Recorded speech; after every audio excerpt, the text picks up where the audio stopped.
Good evening, my friends. Tonight, we are going back together to Europe 200 years ago.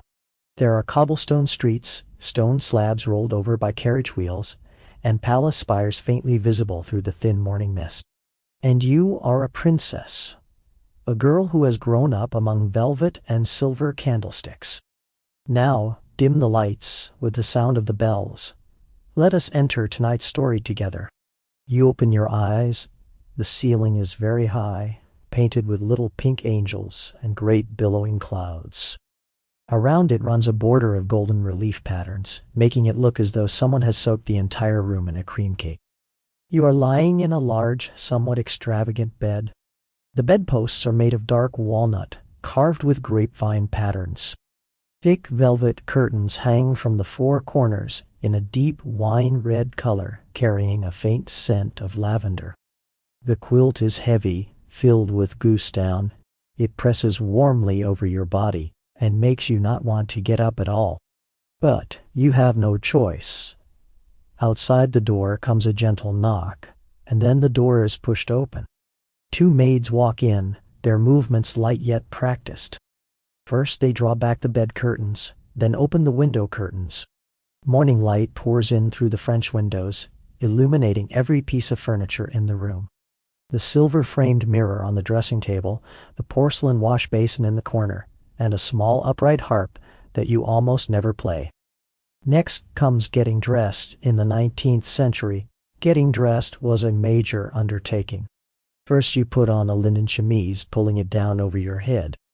Then comes the corset. The maid stands behind you and pulls the laces with both hands, tightening them little by little. You can feel your ribs making a faint protest. After the corset comes the petticoat. In the early 19th century, several layers of stiff petticoats stacked together were fashionable. By the middle of the century, these were replaced by a cage-like structure made of steel wire or whalebone, called a crinoline.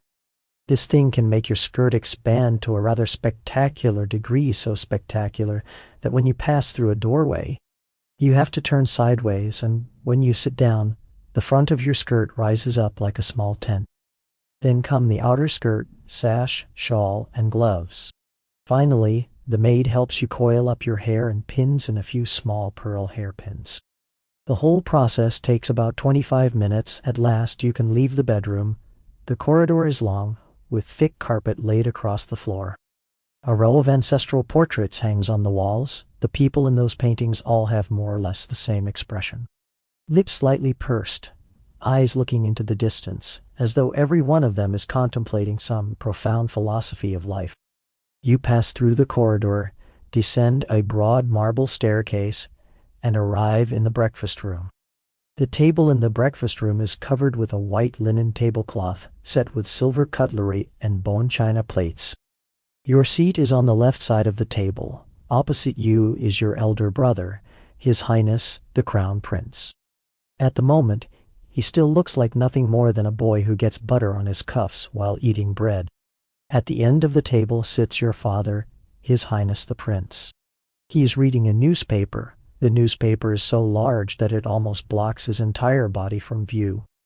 Your mother sits nearby across from you, elegantly stirring her black tea with a small silver spoon.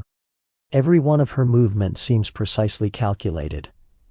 The angle at which she lifts the cup, the number of circles she stirs, the sound made when she sets the cup down. Since childhood you have known that your mother herself is a walking textbook of etiquette. Breakfast depends on the season. In autumn and winter, it is hot chocolate with bread, butter, and jam. In spring and summer, it might be oatmeal with honey and fresh fruit. In 19th century European courts, breakfast was usually the least formal meal of the day. The truly grand scenes were reserved for luncheon and dinner. At breakfast, family members could even converse quietly with one another. Something unimaginable at dinners attended by dozens of people. You pick up a piece of bread spread with apricot jam and nibble at it in small bites. Outside the window, in the garden, the gardener is already pruning the roses. And so your day begins. Your life contains a densely packed timetable, stretching from 9 in the morning all the way to 4 in the afternoon. The first, most important, and also most headache-inducing lesson on that timetable is etiquette. Your etiquette teacher is a countess over 50 years old. She wears a dark, long dress that is always immaculate. Her back is as straight as an iron rod, and the corners of her mouth are permanently held in a subtle curve somewhere between a smile and disapproval. Her famous saying is this: a princess's posture should make everyone who sees her automatically stand straighter. The first thing you are required to practice is walking. In the context of court etiquette, walking is an art. Your steps cannot be too large, that would appear crude. Nor can they be too small. That would appear affected. Your upper body must remain completely still, as if a bowl filled with water had been placed on your head, and you must never, at any moment, let a drop spill out. Then comes curtsying. The forms of reverence in 19th century European court etiquette are far more complicated than you might imagine. Before a king, you must perform a deep curtsy, right foot drawn back, left knee bent, upper body inclined slightly forward, eyes first meeting the other person's, then slowly lowering. Before a queen, the depth of the curtsy is slightly shallower. Before nobles of the same rank, it is a brief nod accompanied by a smile. Before foreign envoys, there is yet another set of rules. The countess makes you practice again and again, until your knees begin to ache and your ankles begin to tremble. She stands to one side and from time to time says in an extremely calm tone, again. You hear those 4 words at least 30 times a day. Besides walking and curtsying, there is an even subtler lesson: managing your expression. You must learn different smiles for different occasions. When receiving foreign guests, your smile should be warm, but not overly enthusiastic. When hearing unpleasant news, your face should show no change at all, at most a nearly imperceptible blink. When invited to dance at a ball, your smile should carry a little restrained pleasure. In church, while listening to the sermon, your expression should be solemn and devout. In 19th century courts, there are many unwritten rules. A princess may not run in public. She may not laugh so hard that her teeth show. She may not leave the palace alone without an escort. She may not directly express strong emotions, whether anger or ecstasy. Your entire person, from your hair to the tips of your shoes, from the volume of your voice to the placement of your fingers, should remain in a state of carefully controlled propriety. The days pass one after another in practice, until one evening your mother appears at the door of your room and tells you, in an especially solemn tone, that next Saturday the palace will hold a formal ball. You will make your first official appearance as a princess. For the following week, the entire palace prepares for the ball. The floor of the great hall is waxed again. All the candles in the crystal chandeliers are replaced with new ones. Flowers brought from the hothouse are arranged in the corners. The kitchen has been busy since 3 days earlier, and the faint scent of butter and almonds lingers in the air. You are taken to try on your ball gown. It is made of pale blue silk, with a ring of tiny silver patterns embroidered along the hem. The waistline is drawn in just right.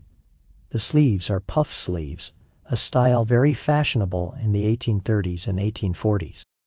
They rise at the shoulders, making your upper body look like an upside-down tulip. Finally, that evening arrives. You stand at the top of the staircase at the entrance to the hall. Below the staircase lies the entire ballroom. Hundreds of candles burn in the crystal chandeliers, their light refracted through countless facets and scattered down like shards of crystal. The orchestra is already prepared in the corner. The violinists are gently tuning their instruments. Guests stand in 2s and 3s, talking. The men wear dark tailcoats. The women's skirts look like flowers in every color. Then you hear your name being announced. Everyone's gaze turns toward the staircase at the same time. You take a deep breath and begin to walk down. Each of your steps is slow. Your back is very straight. On your face is a smile you have practiced at least 500 times. Your hand lightly lifts the skirt, not too high, because exposing your ankle would be improper. but not failing to lift it either, because stepping on your skirt and falling down the stairs would no longer be a matter of impropriety, but the headline gossip of the entire social season. You safely reach the bottom of the stairs. Next comes the formal procedure of the ball. 19th century European court balls had a very strict structure. A ball usually opened with a polonaise, a stately, slow-paced processional dance. All the guests entered in order according to rank. The king and queen walked at the front, then the crown prince and his partner, and then you. Your first dance partner has been arranged by your father, a young count from a neighboring country. His hand rests properly at your side, more precisely, slightly above your waist, because placing it too low would provoke comment. Your left hand rests on his shoulder, and your right hand is lightly held in his. The music begins, you turn with the rhythm. The ball continues deep into the night. There are intervals in between during which guests may go to the adjoining lounge to drink champagne, eat pastries, and exchange gossip. You sit in a velvet-covered chair, pretending to sip lemonade very elegantly, when in fact your feet have already begun secretly swelling inside your shoes. By the time the ball ends, it is past midnight. You drag your aching legs back to your chambers.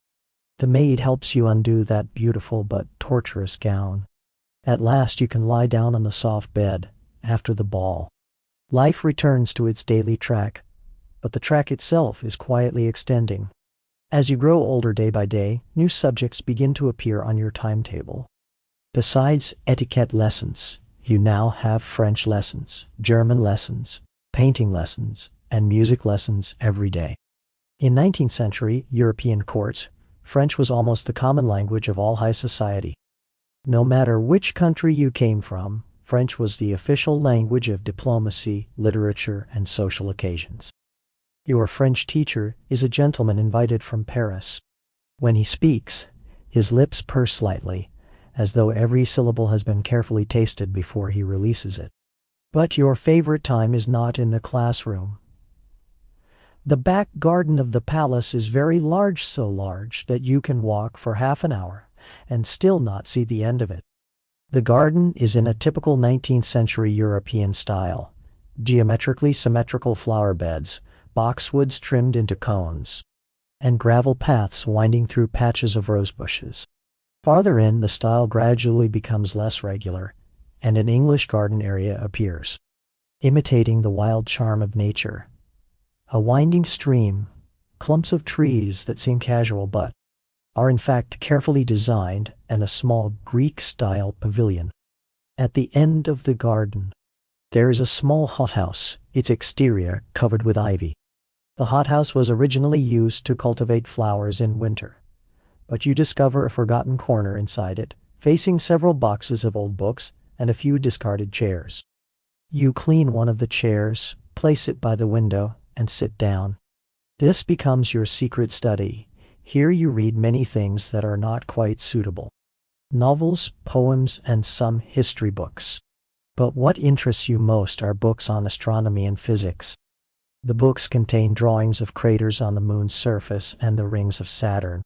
You read a few pages from a small booklet about the working principles of steam engines, although there are some terms you do not quite understand. The descriptions of pistons and cylinders fill you with inexplicable excitement. You even secretly read several articles about the French Revolution. In many courts, this is an extremely sensitive subject. You can only hide the books away and read them quietly. But what makes you feel luckiest is meeting your governess.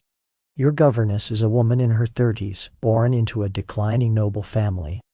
She audited courses at a university for several years. She is hired to teach you geography and history, but what she teaches you is far more than that.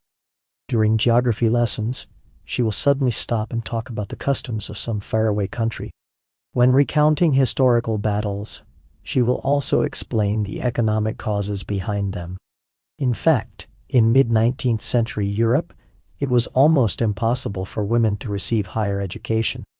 University doors were closed to women. The first university to open to women was the University of Zurich in Switzerland in 1864. As for Oxford and Cambridge in Britain, although they began allowing women to attend lectures in the late 19th century. They did not formally grant women degrees until the 20th century. For your governess to possess such learning, she had to squeeze it out for herself, bit by bit, through the cracks. But for you at this moment, these great questions are still too distant. You are simply sitting in the corner of the hothouse, sunlight passing through glass covered with droplets of water and casting mottled patches of light and shadow onto the pages. You turn a page, and the outside world temporarily grows quiet. Time passes quickly. The court painter is coming in the 19th century. Although photography has already been invented, it is still far from widespread enough to replace portrait painting. The recording of royal images still mainly depends on painters, stroke by stroke. As a princess, you must have your own official portrait. This painting may one day be hung in the palace gallery, or it may be sent to the court of another country as a kind of marriage portrait. The painter is a middle-aged gentleman. He wears a coat somewhat stained with paint, and his fingers are long and nimble. He sets up the easel in the hall, and has you sit on a particular chair. The position of the chair has been adjusted with precision to ensure that the light falls from the upper left. This is the most classic portrait lighting. You must hold a fixed posture. Your body turns slightly to the right. Your right hand rests on the armrest of the chair. Your left hand lies naturally on your lap. Your head tilts slightly left. Your gaze looks toward a non-existent point in the distance. And your chin lifts slightly but not too much. Too high would look arrogant. Too low would look dejected. For the first sitting, you sit for 2.5 hours. In the middle, the painter allows you one break of about 10 minutes, and then continues. Your shoulders ache, your neck is stiff, and your left foot goes numb, but you cannot move. A sitting like this is needed about 4 to 6 times in total, each lasting 2 to 3 hours over several weeks. At the time, this already counts as a relatively efficient painter. Some painters who pursue perfection require even more sessions. You want to sneeze, but you hold it in, because if one sneeze disrupts your pose, the painter may spend 15 minutes readjusting your angle. You would rather swallow the sneeze back down several weeks later. The painting is finally finished. In the painting, you sit in that chair. The blue skirt spreads out like the surface of water. Your fingers are slender and still. Your gaze looks gently into the distance. Light pours down from the upper left corner, casting a small soft shadow across your cheek. You look at yourself in the painting and feel that the person is you, yet not entirely you. She is quieter than you, more dignified than you, more like a carefully edited princess. But the woman in the frame is about to go in your place, to many places you may never visit. Thinking this, an emotion you cannot quite name wells up in your heart. The painting is carefully wrapped and sent away. Your daily life continues, until one day the palace suddenly becomes 3 times busier than usual. Servants polish every window, gardeners trim every shrub. The scent drifting from the kitchen is much richer than on ordinary days. You soon learn the reason. A diplomatic delegation from a neighboring country is about to visit. It is led by a prince of that country. His entourage is said to number more than 30 people, including secretaries, translators, attendants, cooks, and even a servant responsible solely for taking care of the prince's hunting dogs. This is your first time formally participating in a diplomatic reception. On the morning of the visit, you put on a gown prepared specially for the occasion. It is more ornate than your everyday dress, but more restrained than a ball gown. This sense of proportion is itself a diplomatic language. Too splendid, and you appear to be showing off. Too plain, and you appear not to value the guests. Your maid pins a small sapphire brooch into the hair beside your ear. Just refined enough, but not so much as to steal the show. When the carriages stop in the square before the main palace gate, you stand on the steps with your family to receive them. Your father stands at the front. Behind him are your mother, your elder brother, and then you. The arrangement of positions is governed by strict rules. The higher one's status, the farther forward, and closer to the center one stands. Your place in the line clearly marks your order within the family. The visiting prince descends from the carriage. He looks a little shorter than you imagined, but he is dressed with great care. Across his chest hangs a row of medals you cannot fully identify. His smile carries a kind of well-trained friendliness, just like your own smile. Both have reached their precise degree of appropriateness only after countless rehearsals. Next come the formal greetings. The ways in which the two countries will greet each other have already been coordinated in advance through diplomatic correspondence. Which language to use, whether to shake hands or bow, who speaks first. These seemingly tiny details all have to be discussed beforehand to avoid any awkwardness that might cause misunderstanding. 19th-century European diplomacy had an extremely complex set of protocol rules. Who first addressed whom, how seats at a banquet were arranged, what the order of toasts was, all of these had detailed regulations. Sometimes, merely to determine on which side of the dining table an envoy should be seated, diplomats from two countries might exchange letters for several weeks. At the banquet, you are seated beside the visiting prince's nephew. The nephew is about 2 or 3 years older than you. He does not speak much, but every sentence he says is measured. You converse in French, which is the most natural choice in the upper society of Europe at the time. You talk about gardens, weather, opera, and the horse he keeps in his own country. These topics all sound harmless, but afterward your mother tells you that such harmless small talk is itself a kind of probing. Your way of speaking, your upbringing, your reactions to different topics, these are all being silently assessed by the other side. You suddenly feel that every dish at the dinner table carries a hint of chess. The diplomatic delegation stays in the palace for 5 days. In those 5 days there are banquets, hunts, tours, and countless carefully arranged but seemingly casual encounters. Throughout, you maintain a proper smile and say proper things at proper moments. On the morning they leave, the carriages drive out through the palace gate. You stand by the window, watching the procession disappear at the end of the avenue. You let out a long breath. You are not sure exactly what has been accomplished in these 5 days. But you vaguely feel that some invisible threads have already been quietly drawn tight. After the delegation leaves, the palace returns to its everyday quiet. Not long after, one evening, your mother comes into your room and tells you something that makes your eyes light up. Tomorrow, the whole family is going to the opera. In 19th-century Europe, the opera house is not merely a place to watch performances. It is a miniature theater containing the whole of our society. On the stage, opera is being performed. Off the stage, the real drama of human society is unfolding. Your family's box at the opera house is in the center of the second floor. This is a symbol of status. The position of an opera box is almost as important as seating order at a banquet. The very center is best.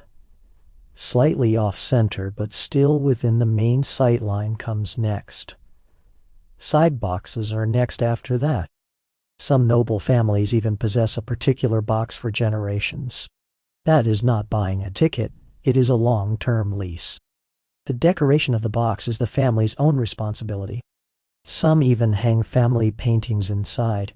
Your box has deep red velvet cushions, with a low row of golden railings along the front.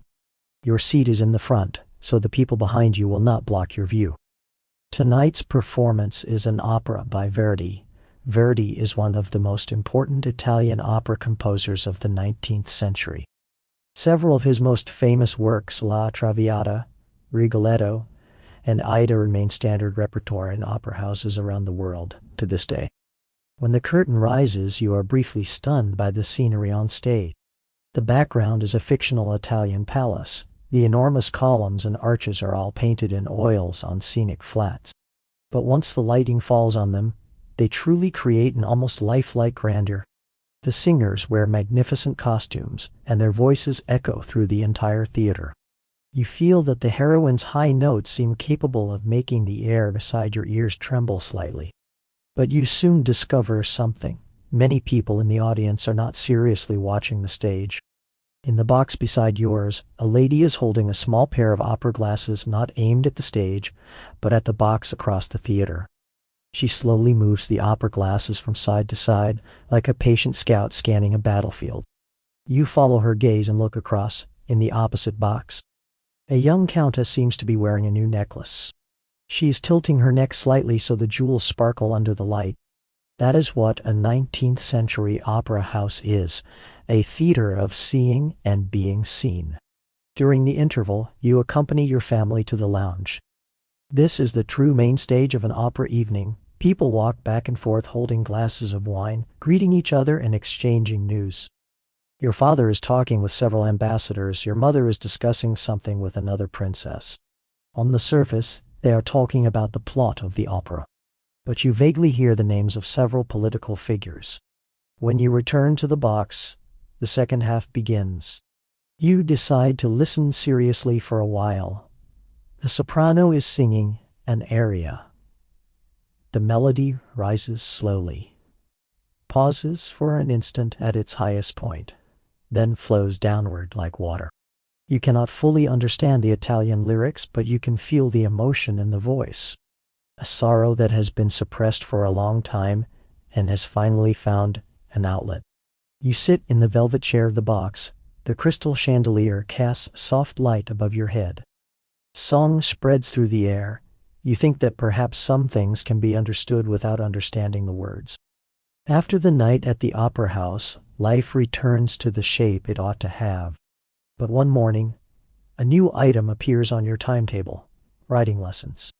You know that riding is an essential skill for members of the royal family. However, women ride differently from men. You must use a side saddle. A side saddle requires both legs to be on the same side of the horse. Your right leg rests over the curved pommel in front of the saddle, while your left foot steps into the stirrup. The whole center of gravity and method of balance are completely different from a normal riding posture. Your riding instructor is a retired cavalry officer. He has a neatly trimmed beard and does not speak loudly, but his manner carries authority. He brings over a gray mare. She's gentle and not easily startled. He says this horse is the most suitable for beginners in the court stables. The first time you climb onto the horse's back, your heart beats a little faster. Not because you are afraid, but because the horse is taller than you expected. Once you are sitting on it, the ground seems very far away. The wind brushes past your ears, carrying the mingled smell of grass, horsehide, and body heat. The instructor first has you walk around the paddock several times. The horse's hooves strike the dirt with a dull clip-clop sound. Your body rises and falls slightly with the horse's steps. At first you are somewhat stiff, but slowly you find the rhythm. The instructor rides beside you on another horse, occasionally reminding you to relax your shoulders. Look ahead, not at the horse's head, and use your waist to feel its movement. Several weeks later you can already trot.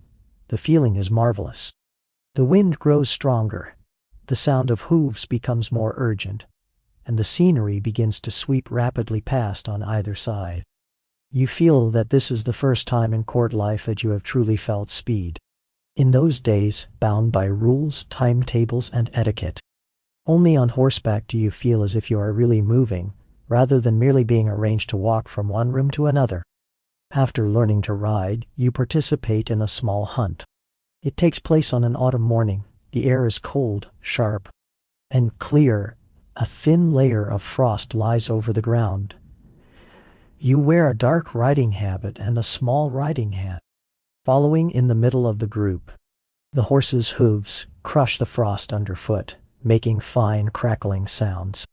To be honest, you do not actually catch any prey, but that day you spend nearly 3 hours on horseback. You pass through a silver-white grove, cross a narrow stream, and almost have your hat scraped off by a low-hanging branch. In any case, when you ride slowly back to the palace at dusk that autumn day, your cheeks are reddened by the wind and your hair is somewhat disheveled. But you feel that this is the best mood you have had in a long time. Time passes day by day. You grow up in the palace. changing from a girl who steps on other people's feet at balls into a young woman capable of calmly handling 18 courses and 30 guests at a banquet. Your French becomes more fluent, your piano playing improves, your posture on horseback becomes increasingly beautiful. But what you do not notice is that beyond your daily lessons, another kind of entirely different lesson has already quietly begun. Those lessons take place in your father's study. You may not attend them, but sometimes, in the corridor, you see your father's secretary hurrying past with a thick stack of letters in his arms. The envelopes of those letters bear the coats of arms of different countries. Some you recognize, some you do not until one day at dinner. Your mother tells you, in an especially gentle tone, that your father is negotiating your marriage with several countries. You put down your fork, your fingers stop in midair. You knew this day would come. In 19th century Europe, the marriage of a royal princess was almost never a personal choice.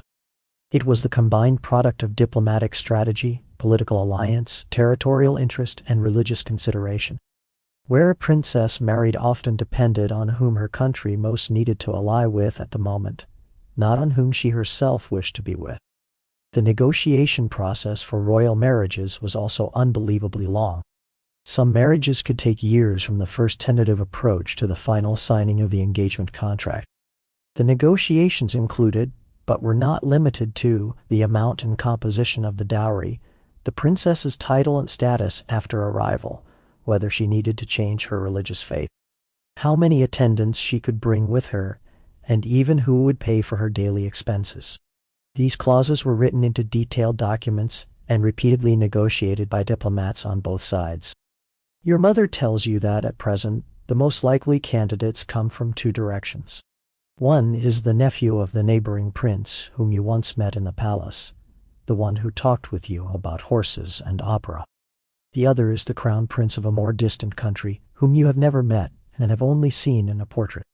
You think of that portrait of you that was sent away. So that painting truly did arrive before someone, and now, at this moment, you too are examining a painting. The young man in the painting has regular features. He wears a military uniform, with a row of medals on his chest that you cannot fully identify. You stare at the painting, trying to read from those fixed lines of oil paint something the painter did not paint. What kind of person he is, what he looks like when he smiles, whether at breakfast he reads a newspaper and hides himself behind it. But a painting will not answer these questions for you. You sit by the window, still holding the small portrait in your hand. Outside the window, the garden gradually darkens in the dusk. You think of the books in the corner of your hothouse, the wind you felt on horseback, and the aria in the opera house that made your heart tighten slightly.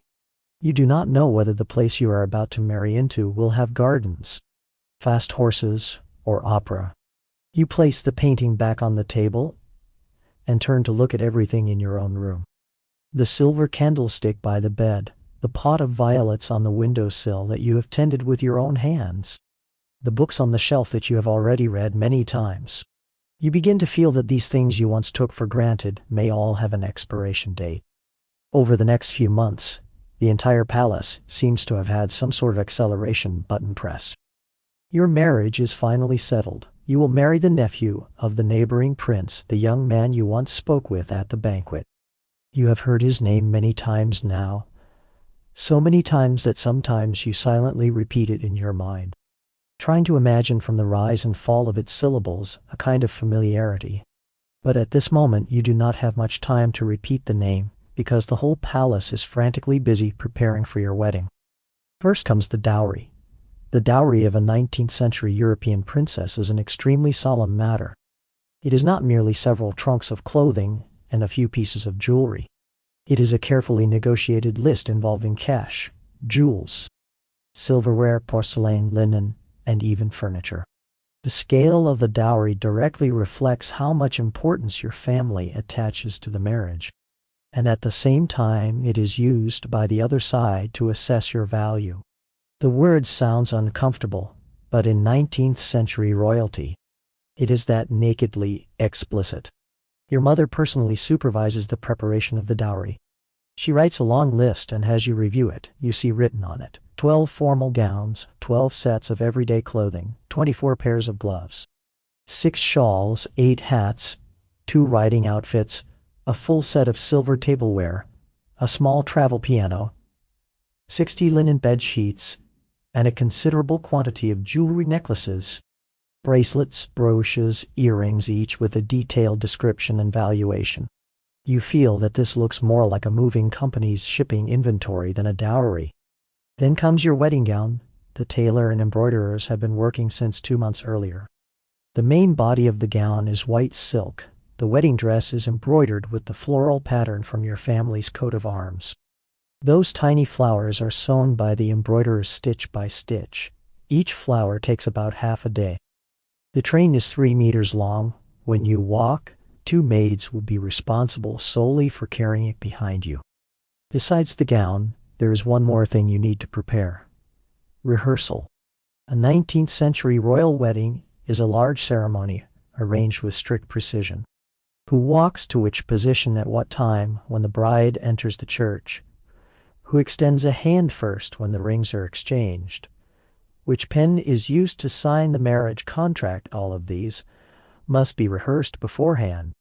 You spend several afternoons practicing positions in the palace chapel. The priest gives instructions from the side. Your maid holds up a bedsheet, pretending it is the train of the wedding dress following behind you. In the midst of the busy preparations, you occasionally stop and think about the person who is about to become your husband. You have exchanged greetings through letters several more times.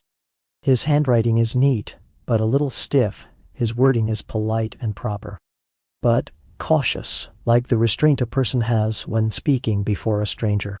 You try to read more from between the lines, but letters, like portraits, reveal the surface and hide the truth. You pack the last trunk of dowry items. You carefully move the pot of violets down from the windowsill and place it into a padded wooden crate. You are taking it with you, no matter what the new palace is like. At least you will have 1 pot of flowers brought from home. On the morning of departure, the sky is not yet fully light. You stand in your bedchamber and look around. The grapevine carvings on the bedposts, the little pink angels on the ceiling, the slightly faded patch on the curtain where sunlight has touched it. You have woken up in this room on thousands of mornings, but this is the last one. The maid helps you put on your traveling clothes. They are simpler than everyday gowns, but still respectable. You put on your hat, pull on your gloves, and walk out of the room. At the bottom of the staircase, your family is already waiting. Your father wears formal dress. His expression is the one you have known since childhood. Everything under control. But at the corners of his eyes, there is something you do not often see, a softness he is not accustomed to expressing. He does not make any long speech. He merely pats your shoulder, then helps adjust the edge of your collar. Your mother embraces you. Her embrace is very tight, lasting longer than any embrace duration recommended by an etiquette manual. Your elder brother stands to one side, looking somewhat awkward. He is not good at such occasions. In the end, he only shakes your hand, gripping it a little harder, as if trying to transmit through his palm something he cannot say aloud. The carriages are already waiting outside. Not one carriage, but an entire procession. Your carriage is at the front, followed by wagons loaded with dowry goods, the maid's carriage, and cavalry guards. The whole procession stretches out a long way, like a slowly moving river. You sit inside the carriage, the door closes, hoofbeats sound, the carriage begins slowly moving forward. You look out through the window. The outline of the palace gradually recedes. First the main building where you used to get lost as a child. Then the boxwoods in the garden trimmed into cones. Then the avenue outside the wall that you could see every day. After that, there is only the road. The journey takes several days. Your carriage has spring suspension. But when it encounters rough, potholed roads, your teeth still chatter from the jolting. At every town, local officials come out to receive you and provide rest and supplies. You spend the night in inns. The beds are clean, but much harder than your own bed. By the mid-19th century, railways have already begun to be laid across Europe. But in many remote areas, royal travel still depends on traditional carriage procession. Moreover, early railway travel is not popular among royalty. On one hand, the speed and vibration of trains make many aristocrats uncomfortable or even afraid. On the other hand, railway stations are public places, while royal travel emphasizes dignity and display. Squeezing into a railway station to board and alight is considered beneath one's status. Finally, on the afternoon of the fourth day, your carriage enters the gate of a new city. Soldiers and watching citizens stand in lines on both sides of the street. Some wave small flags, some applaud, some simply look curiously at this long procession of carriages. You do not know these faces, and these faces do not know you. But from today onward, you are a member of their country. The carriage stops before a palace. This palace is somewhat larger than yours, and its architectural style is also rather different. More Baroque decoration, more sculptures and reliefs, and darker colors. At the entrance stands a row of uniformed servants. On the steps stand some people whom you will come to know, but who at this moment are still complete strangers. Your fiancé stands at the top of the steps. He wears a pale military dress uniform, with a white flower pinned to his chest. When you step down from the carriage, he descends several steps to receive you. He extends his hand and you place yours upon it. His hand is warm. You look at each other for a moment. There are too many complicated things in that glance. Curiosity, nervousness, testing, courtesy, and a tiny, very tiny thing that resembles hope. You take a deep breath and follow him up the steps. This is a new roof. You must learn to live beneath it. The wedding is held 3 days later. The ceremony lasts nearly 4 hours. Church hymns, rings, signing, blessings, processions, banquet, torch. You complete every step you have rehearsed many times without making a mistake. But after the wedding ends, the real test begins. You discover that the new palace operates according to a set of rules completely different from those of your former home. Breakfast is at a different time half an hour later. The way one greets the servants is different. Here, another form of address is used. Even the rhythm of walking is not quite the same. The corridors in this palace are longer and narrower, so your stride must be adjusted accordingly. More importantly, there is a group of people you need to come to know all over again. Your mother-in-law is a woman with a powerful presence. She has lived in this palace for more than 30 years and knows every corner of every corridor, every servant's name, and the origin of every tradition by heart. She is very polite to you, but her politeness carries a subtle distance, as if she is observing you from afar, waiting to see when you will make a mistake. You quickly realize that several different circles exist in the new court. Old ministers and long-serving attendants around your mother-in-law, attendants and advisors who grew up with your husband, noblewomen from different aristocratic families. Each represents different interests and positions, and you, as a foreign princess newly married into this place, do not yet have your own position in any of these circles. You need to socialize, and one of the core settings of court social life is afternoon tea. In 19th century European courts, afternoon tea is a crossroads of information. Ladies sit together, holding delicate porcelain cups, discussing seemingly insignificant topics. Whose garden is blooming well this year? Which ambassador's wife has had a new dress made? Who sat beside whom at last week's concert? But if you listen carefully, you find that these chats conceal a great deal of political information. Who has grown close to whom? Who has fallen out of favor? Which family is rising? Which policy may be about to change? You learn a skill, listening while drinking tea, not deliberately prying, but maintaining an easy, non-threatening presence, allowing people to relax in front of you and naturally say more. No one teaches you this skill. You slowly polish it through countless afternoons at tea. But afternoon tea is only the introductory course in court politics. More complex games take place where you cannot see them. Although your husband is one of the heirs of this country, he still has older relatives above him. Different factions at court secretly support different candidates. Everyone is preparing for the future transfer of power. And you, as his wife, are naturally drawn into a chess game you do not fully understand. Some people try to win you over by giving gifts, by inviting you to private gatherings, by speaking ill of your husband's rivals in front of you. Others try to isolate you, deliberately ignoring you at events you attend, or spreading false rumors about you when you are absent. Your response is silence and a smile, not because you are weak, but because you are intelligent. On a chessboard whose rules you do not yet fully understand, the safest strategy is to observe first and act later. To this day, later generations still debate what role princesses who entered foreign courts in the 19th century actually played in politics. Some scholars believe they were mainly symbolic figures, unrelated to the real operation of power. Others, through large numbers of letters and diary records, point out that many princesses were in fact among their husbands' most important political advisors. Their influence was simply exerted through private conversations rather than public occasions. You sit beside the afternoon tea table, lift the teacup, and gently blow away the steam. The tea is very hot, but you have already learned to show nothing. During the years in which you slowly adapt to life in the new court, the world outside the palace is undergoing something very different. One evening, while taking a walk, you stand at a high point at the end of the garden and look into the distance.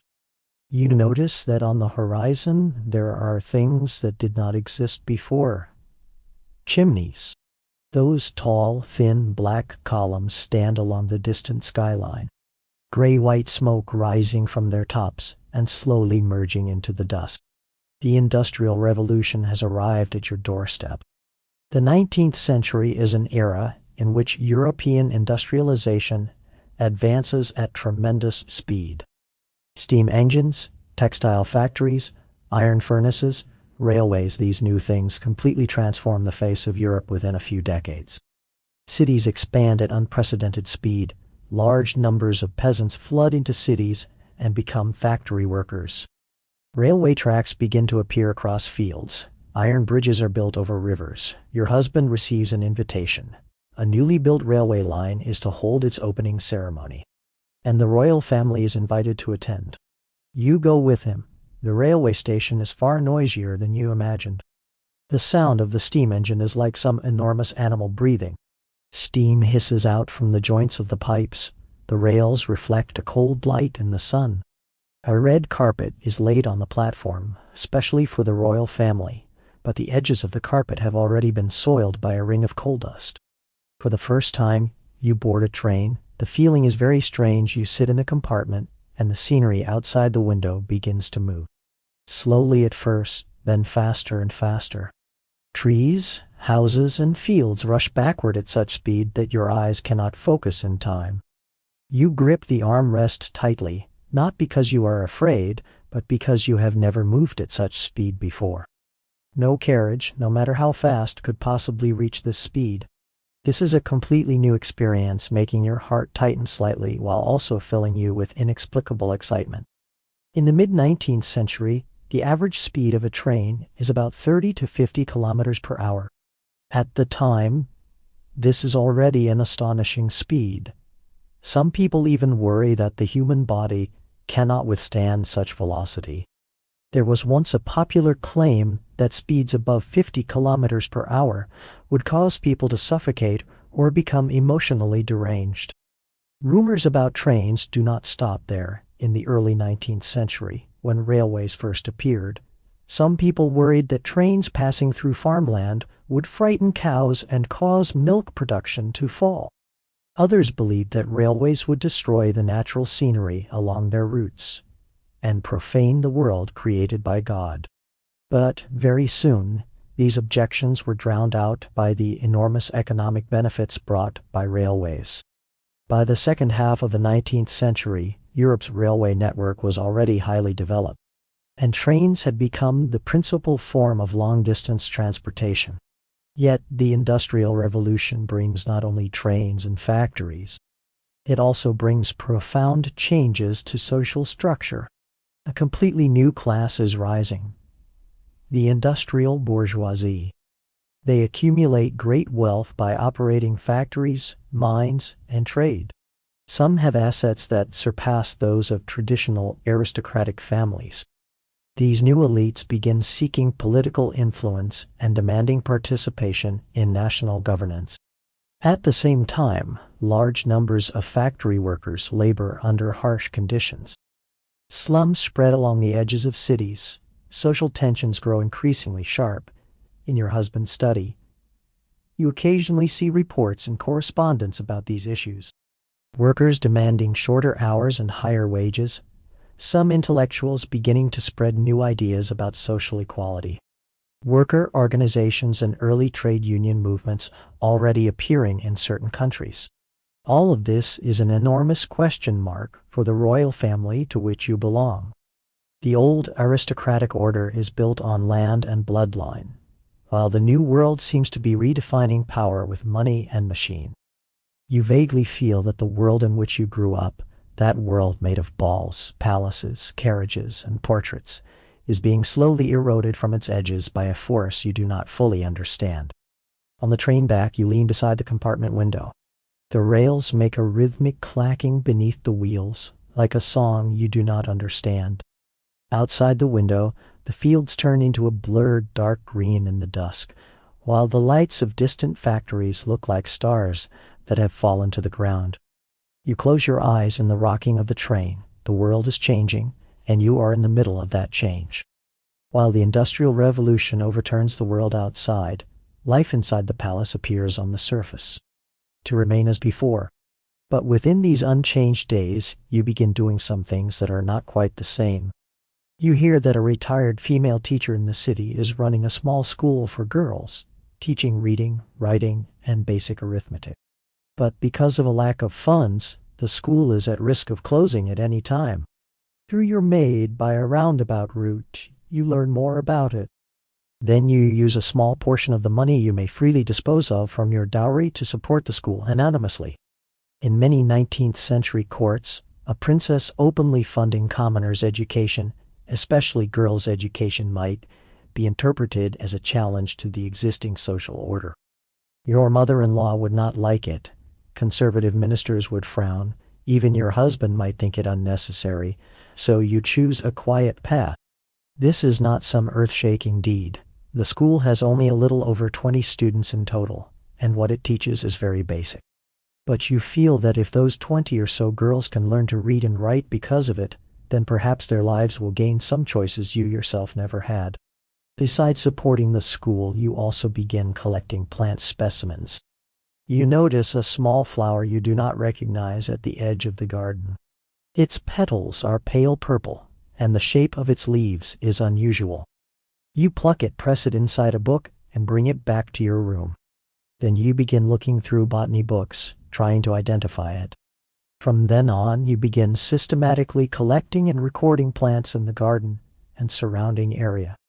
With botanical tools secretly ordered from a bookstore, magnifying glass, pressing paper, classification manuals, you organize the specimens you collect into albums, carefully noting their names, places of discovery, and dates. In 19th century Europe, botany is one of the few scientific fields relatively open to women. This is not because people think women are good at science, but because botany is regarded as an elegant pastime. Collecting flowers and grasses, making specimens, drawing botanical illustrations, these activities can be carried out without violating the norms of ladyhood. For this reason, many aristocratic women in the 19th century became outstanding amateur botanists. Their specimen collections and observational records even contributed to later scientific research. One of the most famous 19th century amateur botanists was the German Amalie Dietrich. Although she came from poverty rather than the aristocracy, her achievements in collecting botanical specimens were astonishing. She once collected a large number of specimens for museums in Australia. And in upper-class society, Victorian Britain even saw a trend called pteridomania, or fern fever. Aristocrats collected fern specimens obsessively, to the point that in some regions wild ferns were nearly stripped bare. The third thing you do may be the most private. You begin keeping a diary. You write your true thoughts, your feelings about court life, your reflections on the books you have read, your confusion and curiosity about the changes you see in the world. You write in very small handwriting, in an unremarkable notebook. After writing, you lock it in the deepest drawer of your dressing table. You know that if this diary is seen by others, it may cause trouble. Not because you have written anything treasonous, but because the very fact that a princess possesses private thoughts of her own is, in some people's eyes, already dangerous enough. But you still write, late at night, by candlelight, when everyone believes you have already fallen asleep. The handwriting is crooked, because your hand is trembling, and also because you are trying hard to turn your thoughts into words. The pen makes a faint rustling sound on the paper, like a very quiet little animal breathing in your room. This is your room, in this palace that does not completely belong to you. This small space, this diary, this drawer, this late-night corner, they are your own. You live in the new palace for many years. During these years, many things happen. Your husband later inherits his father's position, and your own status changes accordingly. You experience coronation ceremonies, diplomatic crises, court reforms, several arguments large and small, and countless moments when you must maintain a perfect smile in public. You also experience the joy of becoming a mother. Your children run through the garden of this palace, just as you once ran through another garden. The girls' school you funded later expands and moves into a larger building. Your plant specimen collection has already filled several cabinets. A professor at a university has borrowed several volumes through an intermediary. Your diaries have also filled several notebooks, locked in that drawer to which only you have the key. You are no longer young. Silver threads begin to appear in your hair. Your steps are a little slower than when you were young, not because etiquette requires it, but because your knees are reminding you that they have existed for decades. Your eyesight is not as good as before either, when reading. You need to hold the candle a little closer. But your back remains very straight. That is a habit carved into the bones. Probably impossible to change in this lifetime. One autumn afternoon, you sit beside a window on the second floor of the palace. This window faces the garden, and from it you can see the row of old chestnut trees that had already been planted when you married into this place. Their leaves are turning yellow. A few have already drifted down, slowly spinning on the gravel path. In the garden, your youngest granddaughter is chasing a white butterfly. She runs very fast. Her skirt flutters around her legs, and her hair has come loose from beneath its ribbon. You watch her run past the flower beds, past the fountain, past the neatly trimmed shrubs. Every step she takes falls on grass you once ran across too. Perhaps in 19th century Europe, the life of a royal woman is always the same. Spending childhood in the palace where one was born, receiving strict education and training, being arranged in one's teens to marry into another country, adapting to a new life there, playing a new role, and raising the next generation. Then watching one's own children repeat the same process. To outsiders, this trajectory may seem circular, even fated, but only those who have walked this path know that the scenery in every circle is not exactly the same.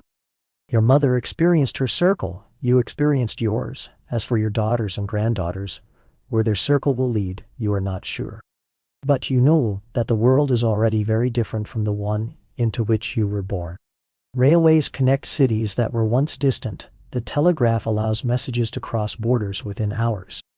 New ideas drift everywhere like dandelion seeds. You sit by the window. The autumn sunlight is very gentle, falling over the backs of your hands. Your hands are no longer as smooth as when you were young. They bear the lines left by time, and also the tiny marks left by all the pages you have turned with your own hands, and all the pressed flowers you have handled. Outside the window, your granddaughter is still chasing the butterfly. When she reaches the end of the garden, she stops, turns around, and waves to you across a broad expanse of flower beds. You wave back. You want to tell her many things.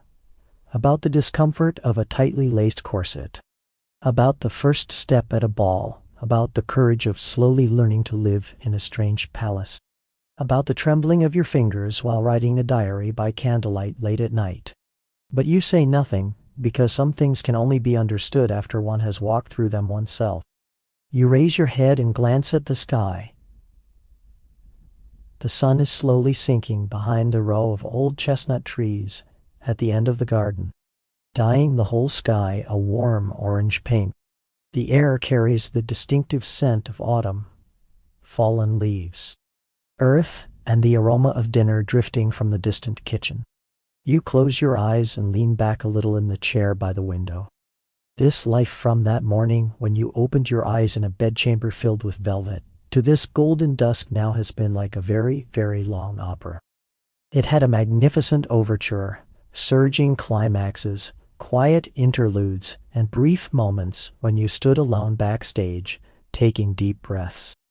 You were not the composer of this opera. Many of its melodies were written for you by others.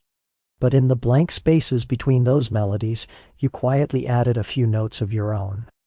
Those notes were very light, very small. Perhaps no one but you could hear them.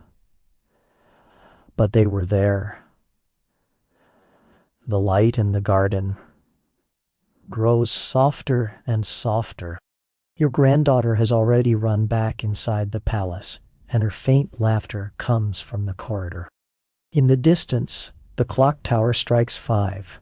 The long sound of the bell slowly spreads through the evening air. Everything is quiet.